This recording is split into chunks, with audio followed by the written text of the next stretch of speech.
guys, welcome to the first episode of Excuse to Anime, the first of many, hopefully. I can't wait. Tonight, we're talking about Jujutsu Kaisen. Always with me, I have my co-hosts, Bill and Josh. Introduce yourself, guys. I'm Bill. I work with this fool. He's a good guy. Used to work with Josh. Good guy, but he left. He's such a dick. But still, we love anime. This is what brought us together. I mean, to be fair, I left it for a hotel, hence this thing with my cat's picture on it. Yeah, no, if you work at a hotel, always wear this when you're around people. I don't understand why my coworkers don't wear these. Anyway, They wild. yeah, I'm Josh. That's my little spiel about hotel work. Keep yourselves safe, you filthy animals. Alright, so we watched Jujutsu Kaisen. First off, I want to get a general thought of what did you guys feel about the anime? Oh, it's great. It was good. The art, the action, everything. I thought of it as a good animation supposed to have. So this podcast, anime podcast review show, is going to run a little differently than your run-of-the-mill average anime podcast show. We're going to break everything we want to talk about down into segments, which you can look at the bottom of the time scroll thing. I'll break it up into chapters. Just because each of us have a strong suit of what we want to talk about for the show. Like, I'm pretty good with the character names, even though I will be looking at them. I'm pretty It's good a lot with of the characters, man. It's a huge cast. This anime has like one of the bigger casts, and I'll go into that later. Bill wants to talk about something like the fights and the moves in which each person uses a move, and Josh, I think you wanted to talk about curses, right? Yeah. Yeah. So you know what? Let's start off with Josh because I feel like the curses will lead into what the anime is about. It's very true. Alright, so curses. That's the big thing of this anime. Everybody is either a curse, which is these very interesting monster yokai thingies that people can make or what have you, or they're a Jujutsu sorcerer who uses curse energy to fight the curses. So some basics are explaining your curse technique just makes it more powerful, which is pretty genius when you think about it because, one, that means every character when they show up on screen, unless they're one of the like thoughtless curse monsters, is going to be explaining to the audience how their power works, and that makes it stronger. So they have an in-universe reason to exposit at their opponents and us, the viewers. Exactly. But there's also little quirks, like any of the thoughtless curse monsters typically say mantras. At least that's what I'm calling them, where it's just random crap, like, what time is it? Yeah. One of them I remember kept just saying detergent. Got detergent. Got detergent, like, question mark? That one. Yeah, but then there's the more sophisticated ones, like the main bad guy curses. One of the interesting things I thought they did was going off of terrain. One's based on a forest, one's based on the sea. We haven't seen that one in action yet, which is disappointing, but whatever. And one's based on the land. He's the one I have an issue with, and it's not him. He's a great character. I like him a lot. He's a volcano, so he's hot-headed and stuff like that. My issue is they stop at sea, forest, and then the other guy is just land. Why not make him mountains? That way you can go through various terrain types like deserts and tundra. I know there aren't any deserts in Japan, but I know there are tundras or at the very least snowy places in Japan. That is true. Yep. Why don't we have a snow mega curse dude? Maybe in the next never season. know. You know? Yeah, season no, two. like that, and that leads into one of the things I thought would be neat to see is like an anti-curse. Like specifically, have you guys seen Trinity Blood and Inuyasha? Inuyasha, yes. Okay, cool. So that means you're familiar with the main character of Trinity Blood and Naraku. Yeah. I thought it was really neat how Naraku, like, everybody has a period of weakness if they're a half-demon. Naraku's period of weakness just made him stronger because it goes into the whole Japanese thing of, like, the curse pot where you have a bunch of things fighting each other, and then ultimately one of them consumes everybody else, and then in Naraku's case, he consumes that thing at the end. It would be really neat if we saw a curse that went around eating other curses rather than going after humans, because that'd just be cool. Just a third faction of just, I hate you guys, I'm gonna eat everybody. I'm eating everything in sight. Yeah. Yeah, the detergent one, was that the one where Itadori and, I forget what his name is, but the other teacher showed up at the school? Or the store? I believe so. Yeah. The one with Like- the glasses. Yeah, I believe so. Honestly, at this point, I just wrote down some notes on, like here's all of them. It was like, got detergent, kept being repeated. The same batch also had a guy that said lunchbox.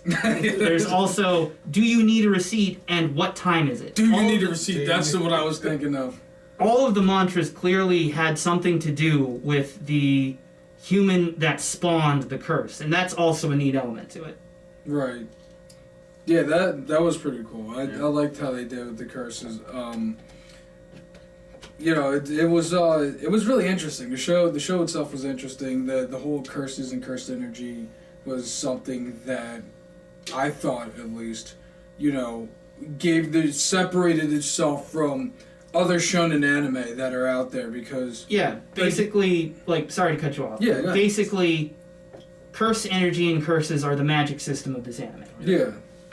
Similar to how the magic system in Avatar is bending. Right. There's the whole Martial arts standpoint of Yeah. Avatar. yeah, no, like that. I was trying to remember, like, I'm blanking on what it's called in Hunter x Hunter. What's I didn't watch Hunter x Hunter. Oh, you're talking about the whole The system Ren. where it's broken down into like 6 different aspects. talking about the Ren. Ren. I was trying to remember Yeah. Ren. Like, Ren is their magic system. Yeah. Which we will get into Avatar: The Last Airbender. We will have a debate that night of whether if it is an anime or not. There's a reason I referenced that first. first. That might be the third episode. So Bill, you want to go into your segment? Yeah, cursed energy is needed Cursed for that Yeah, energy. shit. that's true next. Alright, so my segment is the moves, which the characters do use to kill people or just hurt them. They don't have to always kill. Deteriorate. So, once again, you have domain expansion, which seals the enemy in a closed area of the wielder's power. So, it's basically their terrain. So, just like Sukuna, his domain expansion is Malevolent Shrine, which he could slice you anywhere. Like, he sends slices, and he could cut your arm off without even a freaking wink of his eye if he wanted to in this domain, which is fantastic. And then you also have our main character, strongest of everybody, Satoru Gojo, which has Infinite Void, which just, he can move, enemy can't. Enemy can only see, but not do anything. He can see and hear, but not move. So Yeah, like the whole point there being his power set is all about infinity. So, unsurprisingly, visually, his is the most impressive. right, Mm-hmm. And the reason his opponents can't do anything is because they're stuck in sensory overload, because they're constantly experiencing infinity. Exactly. So, Josh, going back to yours, with the main villains having the plants and everything. Jogo, which is the mountain, his domain expansion is Coffin of the Iron Mountain, Yeah. which surrounds you in lava mountain, and which he can send the lava after you to either burn you, send the stones to crush you. So he manipulates that whole terrain. Yeah, like you're inside a volcano. You're Exactly. literally inside a volcano when you're in his domain. Exactly. So he could just attack from anywhere. Then you have Fushiguro, which he likes to summon chimera beasts, like frogs, dogs, flying snakes, and all that. So his is called Chimera Shadow Garden, which you just get a flood of black ooze, which he could summon so many characters, beasts, and also hide himself. So you could attack him, but it's not really him. Yeah. And he could just have a decoy, just like a shadow of himself. which makes sense given that all of those creatures he summons are made from shadows. Exactly. Yeah, exactly. Then you also have your favorite character, Toto, with his move called, funny as hell, the Boogie Woogie. Boogie Woogie is he claps his hands where he could move anything. If you're behind him, he could clap his hands and he's behind you in an instant. Clap his hands, he could forward you to another place. His whole move is good and strategy because he could just clap his hands just to mess with you and give you a fist to the face. So, I like when he swapped Itadori with the with the nunchucks. Yeah, with the nunchucks. Exactly. That was cool. Like his ability is way more versatile than he explained it, but that was kind of the point. And He was playing mind games the entire battle where it came up. Exactly. You gotta be really smart to use his move. His move is easy, but yet it's like you gotta have a strategy with it. Yeah, like that's another one of the things that I really like about this anime, early Naruto, JoJo's Bizarre Adventures. Everybody has a strong theming, but they aren't like super powerful because of the theming. They get more powerful. Power levels, all that BS. But they get more powerful when they lean more into their strengths. Exactly. Now, with the move set, you can't just learn a move. You're born with a specific move. So at birth, you could either A, shoot beams, B, teleport stuff, or all that. With Itadori's case, he was born with the gift of physical enhancement. So his fist, which is called Divergent Fist, is when he hits you with curse energy and everything, it adds as like a double punch. So you feel that first punch, but then it's amplified with another punch of just curse energy, which sends it to your body. It could like basically triple or even double, triple, 5 times, depending on how strong he wants to get you. So also that is one of your characters as well. Yeah, and what I liked about Itadori and like how they explained like the people who weren't born with curse energy, you know, in Avatar, sometimes, you know, to bring up Josh's point earlier, Sokka and Suki felt kind of lost because you were so caught up in the bending fights that when the cameras swapped to Sokka, you're like, I'm going to go back and watch the bending fights. But with the people who didn't have cursed energy, they still play such an important role that it's almost like it's poetry. You know, it rhymes. It's like poetry. Now with the move sets, yes, people have cursed energy. Some people don't, but they have cursed weapons. Swords, nunchucks, like Juwan said. There's multiple cursed weapons. Now they have different classes. You have from A to being S rank, being the strongest. So when you have an S rank weapon, you basically have a powerful move. Right. Not as powerful as Soto or Gojo, but still. Then you have another move called Resonance. Where what's your female character's name? Nobura. Where she takes a hammer that she infused with cursed energy, takes a nail, and she could hit you with that nail. And move is his hands, as well as his powers, he could touch you, and he's touching your soul. So he could transform your whole body into anything. He could turn your arm into freaking like a finger. You'll have a finger right here, and just like so. What was the name to that? It was something like I don't know that movie. Yeah. Like it was something like passive transformation or like I don't. But his domain is he just during the fight clicked in. Well, I liked it because when he was fighting Nanami, he was like, "Wait a minute, I'm in the palm of his hand right now." And then to further enforce that, the show literally like.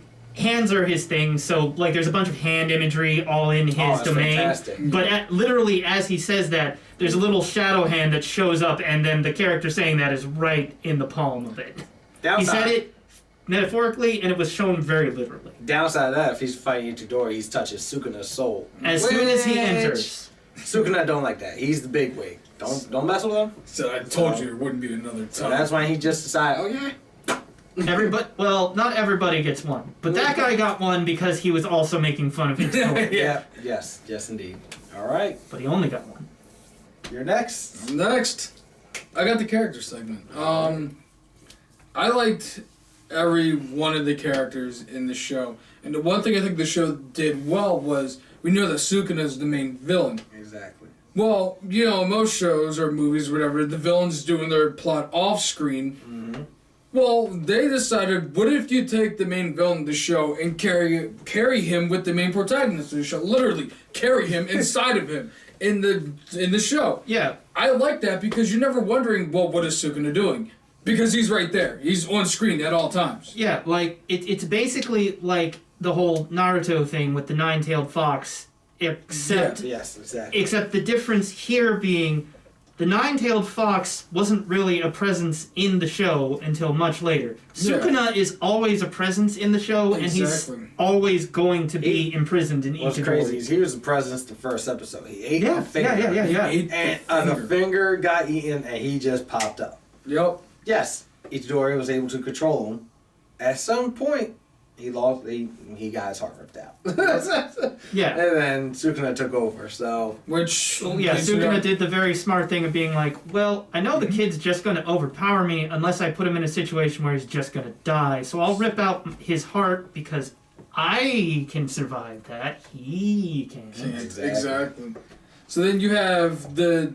I'm going to run through, you know, your first year students of Jujutsu Kaisen, the Tokyo branch. You got, you know, like we said, Itadori, and then you have Fushiguro, and then Nobara, who, you know, the three of them play off each other so well. They had been friends for years. When they all just met each other. Yep. Yeah, like by the season's end, they've known each other for 3 months? 3 months, yeah. 3 months. Which it didn't feel like 3 months because it felt like 5 years. Yeah, you felt like you've been on a journey with these kids for years. So. Yeah, like it feels like, and it also feels like the kids have actually known each other for the entire high school, despite the fact being first years that have just started. And to that point, I liked when they introduced the characters, how they would tell their backstory and why they're doing this, you know. Yeah. Fushiguro wants to do it because he feels as though he let his sister down because she fell under a curse. I'm a little fuzzy on why Nobara wants to do it. She wanted to get out of her village. Yeah, she wanted to get out of her village because... Go to Tokyo, main because cities and all that. Her idol was so kind, and she was so kind and caring, but people just kept, you know, making fun of her and just bullying her, for lack of a better term, to the point where did she either die or she kill herself? I think it's vague. Yeah. But you're leaving out the important part of they were bullying her because she was from Tokyo. Yeah, because and she moved to that small town Podunk village. Yeah, exactly. Exactly. And they kept, you know, giving her crap because she's from Tokyo, you know, city girl, which is a common theme in anime a lot, you know. Yeah. You know, they would, you know, just give her crap, you're from Tokyo, blah, blah, blah, but she's so kind and caring, and then she dies, they don't really tell you how, but she dies, and Nobara's like, well, I want to help people, so... Well, like, for me, I couldn't really tell, and I watched it twice. Yeah. Once with the sub, and then with the dub, which, spoilers, dub is my preference. Anyway. Yes. I was a sub guy. Despite watching both of those, I was never very clear on if she actually died or if she was like, no, this is it. I'm just moving out of this town. Point being, there's actually no difference from the series standard because the character has left Nobara's sphere of influence, so she may as well be dead. Right, exactly.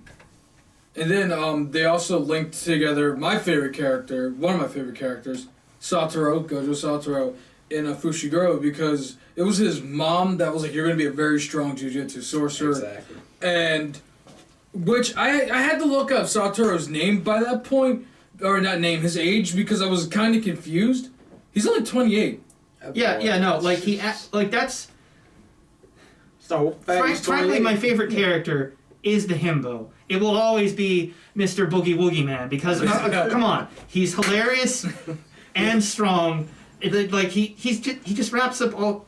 He's anime crunk. That's why I love him. He is anime crunk, yes. Anyway, but yeah, no. I like Satoru a lot. Like, if I had to pick a second favorite, it would probably be him because he's not serious. Nope, not at all. He knows he's not leagues, orders of magnitudes more powerful than everybody else. Yes, indeed. So he's basically Superman, but he's not a Boy Scout. He's basically just like, yeah, okay, he's the inverse of Saitama, whereas he is so incredibly powerful, but he doesn't view that as a bad thing because he still has dreams and aspirations that he can't get through his superpower. And delusions of grandeur. Yes. He also has that too. Like, he is definitely a flawed character. Yeah. But What kind of woman is your woman?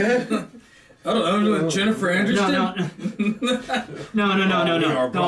I'm talking about I was talking about Gojo there, not about. About Mr. Boogie Woogie himself, Yes. Toto. Yes, I wasn't talking about him. Like, I was talking about Gojo because he's basically anime Superman, so he's in the same league as Saitama, except rather than reacting with depression of, I'm so powerful that fights mean nothing, he's like, okay, fights are just, I win, go away. It's literally whenever he's fighting or interacting with anybody, he's toying with them. Yes. Yeah. Because he knows if he did his full power, they would just instantly lose. And you know what? That's fine. I'm okay with it. You might as well have fun if you go kick his ass. Exactly, yeah. Like, that's why I like him. You might as well just play with him for a little bit. Like, hey, That is why I like him, because look at me right here. That's why I like the show, because every character is so overpowered that, you know, it's fun to watch. You know, you don't have to go through the 32 episode training arc, you know, where Goku screaming for 3.5 episodes. You know, it's fun to watch. That was actually one of my first notes that I put on here, is that it's quick paced, but not too quick. It has like the perfect maelstrom of pacing, because like it goes from beat to beat, but you don't necessarily need to be familiar with the beats to enjoy the fights. Exactly. And like, there's a bunch of silly stuff because shonen, so something needs to break up the action. But I feel like it's more complimentary here than in other animes, say, like the other big hit right now, Demon Slayer. Right. Now, the thing with Demon Slayer is they didn't go into a huge montage of him training. Yeah. Right. Yes, he trained, but it was like I'm not like 2 episodes. and like I'm not saying they were bogged down with anything either. The pacing in Demon Slayer, great. My problem with Demon Slayer, and it's just a minor nitpick problem, I still enjoy the anime. My problem is the humor in it is much more childish. Yeah, there's silly things in this too, but they're The not comedy as is great. Yes. yeah. When we do our they're more mature. yeah. Okay, we're going off topic. Let's roll back. When we do our round table, we'll get characters. into that. Do your characters. Yeah, sorry. Yeah, so then you have like the Kyoto school, and again, I was gonna look up because I was gonna not try to butcher their names, but like they keep mentioning Toto because he's best boy, and then obviously for me, best girl was Miwa. Yep. Because she lost her sword and she just immediately starts calling herself useless, and she just picks up. Oh, Well, no. like evidently she would just call herself Useless Miwa before that, as she said, like that was her nickname for herself in general. Yep. But it just hits home harder because, oh no, the really good fighting lady stole my sword when, dang it.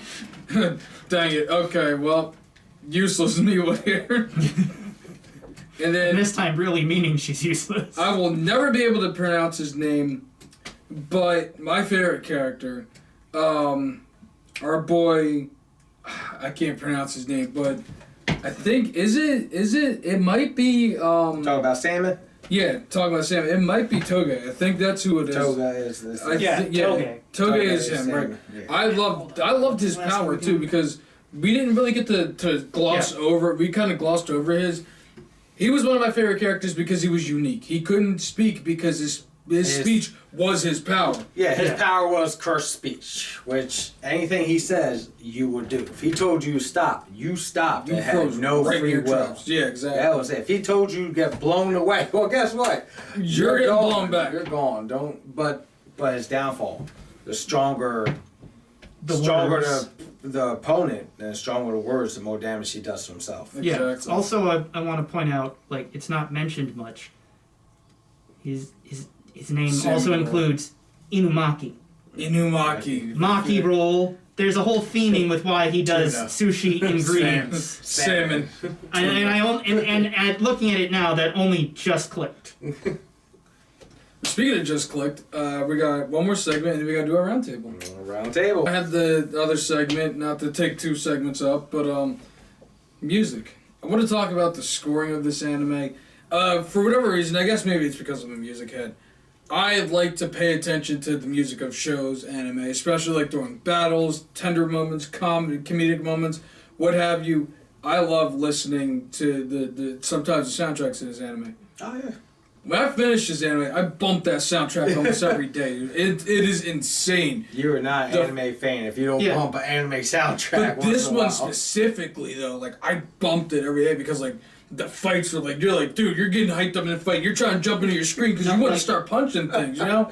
Like, I'm not much of a music guy. I appreciate music, but I was never that big into it, so unsurprisingly, I never bumped anime soundtracks or anything like that. But I think it's another point worth mentioning here of one of my first interactions with this series was actually just their first ED. Yeah. Like, that... The animation style there is great. I love that. But also, like, that track that they picked is a fucking bop.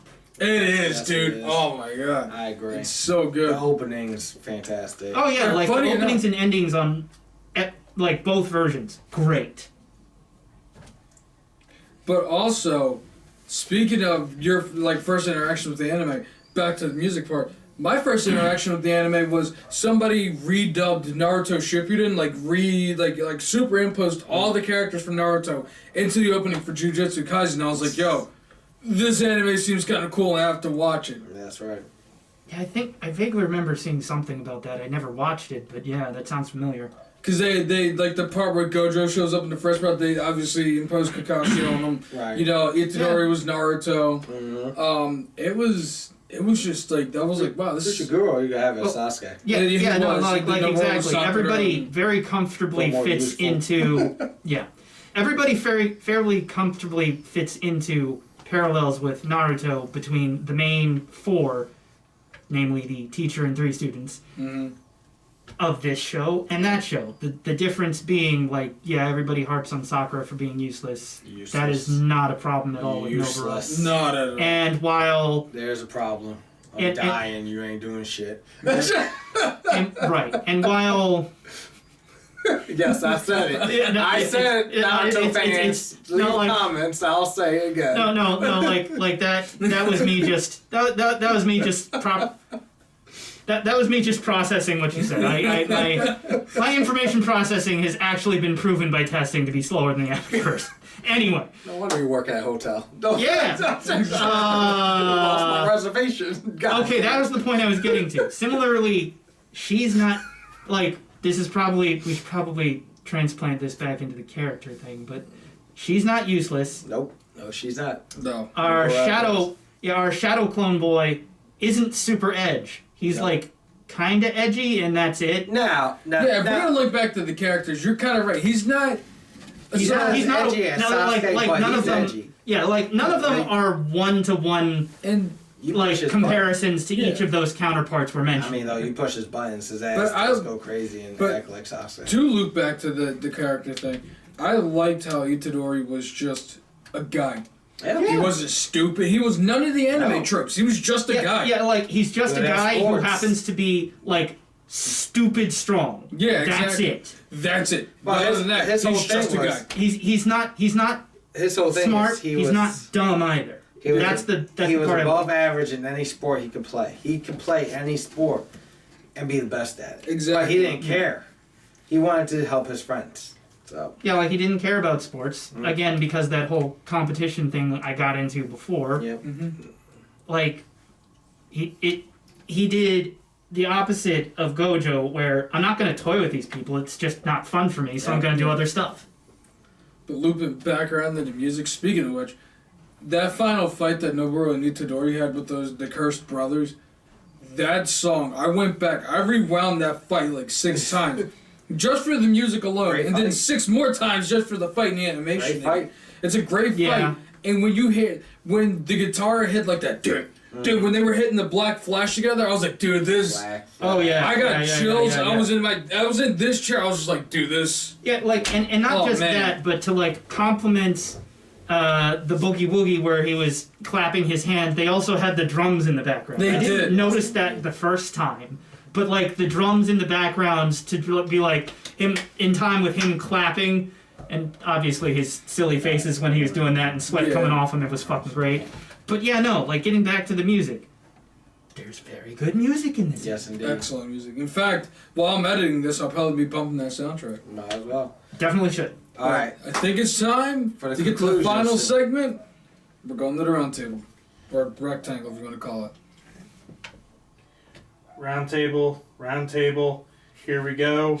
I like how this dude's playing Pokemon in the background. Like Damn right. I'm watching him Like- celebrate catching like something. actually- No, I'm doing Battle Tower. like actually, that's what I wanted to ask you. What you were playing on there? Yeah, I'm doing I'm playing Battle Tower Jujutsu on Kaisen sword. right now. Let's call it. Alright. Anyone at the time? 7:49. Yeah, in 2 hours I get the rest of my Pokemon back from a seminar, so I can start doing my training to level 100, getting all the moves I want for it. All right, now we Let's got get to the round table so we can let's eat do some it. pizza, Yes. boys. All right, yeah, let's go. Round table in 3. All right, so this is the round table where we discuss the whole anime. But this table isn't round, Bill. God darn it, I know, but we're gonna say it's round and then make it act like it's round. All right, Damn it, all right. Act like it's round. So you then. better deal with it. All right. I mean, like speaking of the table, like I've been staring at it a lot because just when I try to gather my thoughts, I stare off into space, and the table's right here. They can't see Crash's face, man. We'll pull it They up. can see just- that though, at least. We'll pull it up for shits and giggles. All right. For right now, let's just talk. All right. What'd you think about the anime? I gotta get into a funny story about this table. So our cameraman, Scruffy, shout out to him. Hey, You'll see what's him on- up? You'll see him on a couple more Excuse Beware projects. He got choke slammed through this table. Oh, that's What? That's great. That's a story for another podcast. What did I think about the anime? Well, I don't like giving number ratings. Like I don't like doing 1 out of 10. Because what does that mean? Yeah. So I do like a trash or pass system, and I think that's what we should do with the show. All right. Definite pass. It's definite pass. You have to watch this show. It has elements of every single archetype of anime. It's got shonen. It's got the school anime. A little bit of magical girl vibes in it. Yep. Comedy, romance, everything. I mean, it 100% has magical girl vibes. We didn't talk about all the characters because we'd be here forever. Yeah. But Yeah. there's literally a magic girl witch. Like, she's not Yes, okay. She's not a magic girl, but there is a little witch character. On a broom. Yes, she She, is. on a literal broom, yes. All right. For me, I'm giving it a straight pass.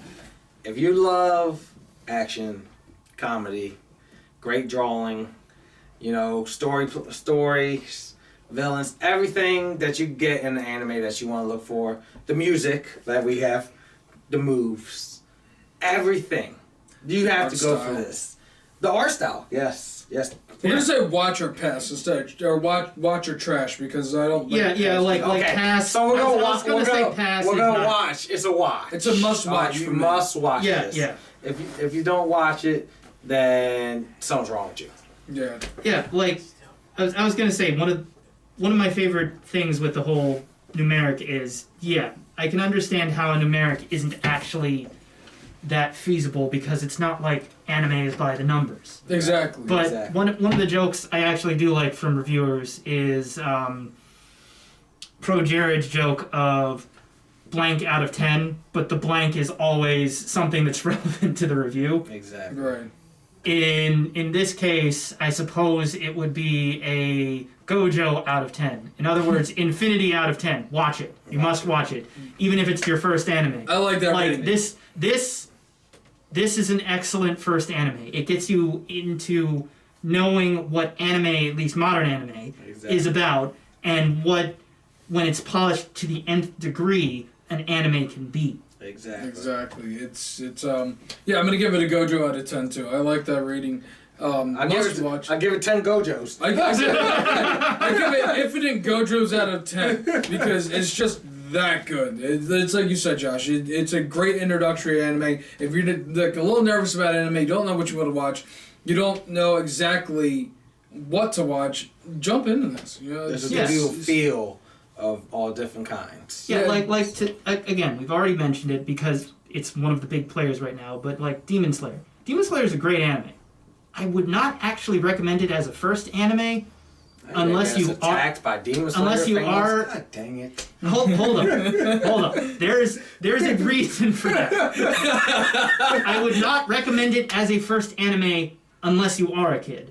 Because there's childish humor in it. And, which isn't to say there's no silly humor in this. Right. But it's more it's more mature humor, like stuff that's Yeah. actually suited to high school and above humor, whereas Demon Slayer to me feels more like it's When- kids like when we played up watch- more towards kids. When we watch Demon When we watch Slayer, when we do the Demon Slayer episode, I'll go into why I was bored watching Demon Slayer. that's great. That's I great. was- I'm gonna like- just kick you off your chair then. And the fans Like- will be like, yeah. Like nothing, like honestly, there's actually nothing inherently wrong with Yeah, exactly. Demon Slayer. It's more just that was the one thing I kept coming back to when I was watching it. Of like, I would like this anime so much more if it had less of these childish jokes. There's nothing wrong with silly, but this is childish, like humor that is not meant for me, so I don't appreciate it. That's why I say you probably shouldn't make Demon Slayer your first anime I agree. unless you're a kid.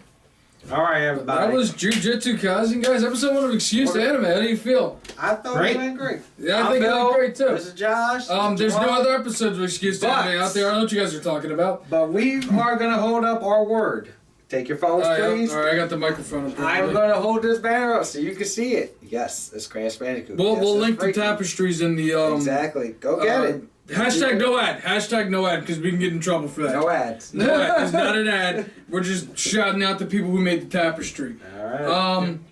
Yeah, I was Jujutsu Kaisen, guys. That was episode 1 of Excused Anime, and stay tuned for this the teaser of what we're watching next. Would that be worth trading your soul for? Would you like to? Yes, for Sayaka I would. I'll do it.